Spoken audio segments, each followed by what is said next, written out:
Hello, everybody, and welcome to Collins First Up. So, the Toronto Maple Leafs re-signed William Nylander, and I'm glad this happened, even though I'm a Bruins fan. The reason I'm glad is because I finally don't have to hear about William Nylander anymore in terms of is Toronto going to be keeping him. So, he just got signed to a six-year deal worth $6.9 million per year, approximately $41 million in total. Granted, there's still some talk about, hey, we just signed William Nylander, we may trade him. Granted, I don't think that's going to happen. That's due to the fact that I felt like if they were going to trade him, they were going to trade him before they gave him a contract. So they were talking about trading him for a top four defenseman. And granted, that's what they kind of need instead of a forward.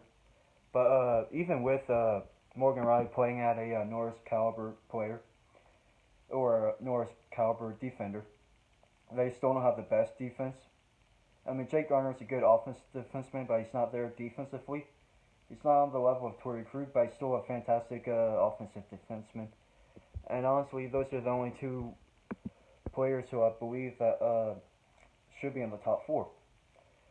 Granted, I don't think they should trade William Nylander, but at the same time, cap space is going to be a major problem. But before I even go through all the other players, focusing on William Nylander, Mitch Marner, Austin Matthews, and then John Tavares, I'm going to focus on why they can win the cup right now. So obviously they can win the cup right now. They're second in their division behind Tampa Bay. And honestly, as of right now, I don't see like a real front runner to win the Stanley Cup. I mean, we're only we're only about 25 games through the season, but still. But I honestly do believe that Toronto can win the cup now, and they really should win the cup now because if you think about it, Austin Matthews and William Nylander are under the entry level deals. Now we can look at their cap. So Morgan Riley's being signed up for the next 3 years, I believe, on $5 million per year. Actually, no, 4 years if you want to be counting this year. And his last 2 years have a modified no trade clause. So Austin Matthews, he's above a point per game right now, even though I believe he missed like at least 10 games so far. So he has 12 games played and 19 points, but he has 12 goals. So that's on. Obviously, he's not gonna get 70 goals this season.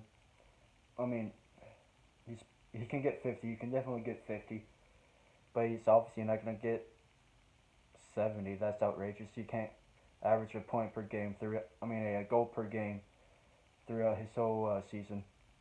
And then Mitch Marner Mitch Marner as he goes by. He has 26 games played, 6 goals, 30 assists for 36 points. So Mitch Marner is having a crazy season so far, and I mean, good for them, really. But like their cap space is just gonna be awful because people were talking about Austin Matthews getting paid about $14 million per year.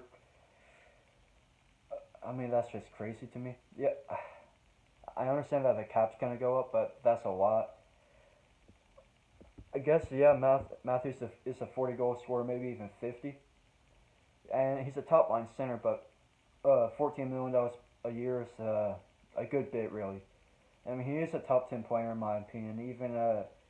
Even though he's only in his third season, as of right now, he's at the very least a top 15 player, and he's a top line center for Toronto, who's the original 16.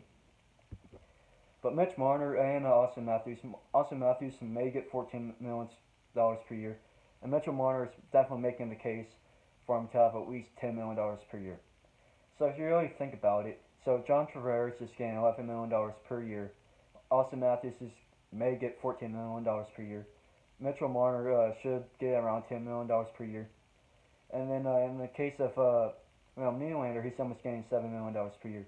So that's 18, 32, and then that's $42 million in 4 players, averaging about a little over $10 million per player on your top 6, which is just crazy.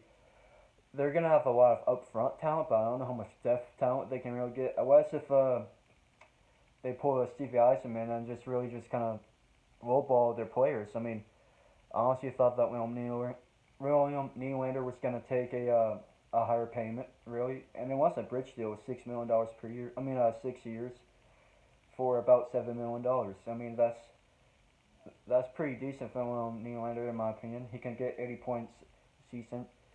Last year he had 62, I believe. Uh, yeah, he actually had 61 and 20 goals, and the year before that he also had 61 and 22 goals. So about the same, but I do believe they can be a point per game player, at the very least 70 points. So I do believe that this is a good contract. I just don't know how much cap they're gonna really have for the depth players. To be honest with you, I mean, hopefully the cap may rise up, but I say all this, but at the point, if they win a cup, it's all worth it. It doesn't really how much you really spend. Even if they kind of implode for the next few years after they win a cup, at least they win a cup, because it's been over 50 years of Toronto not winning a cup. The fans won't care. Their team is that bad after they finally win a cup. I mean, I say that. That's the reason why they haven't won in 50 years, but I don't know. I do like the signing. I like the fact that William Nylander is staying in Toronto. Even though it's going to hurt the chances of the Bruins making it past the first round, or I say that Boston should make it past the first round, but if they play Toronto, it's going to be a tough matchup. But I'm finally glad to be done with the William Nylander stuff. I hope he's not traded. I don't want to hear anything about William Nylander, to be honest with you. But thank you guys for watching. Please like and subscribe, and don't forget to share this video. Thank you.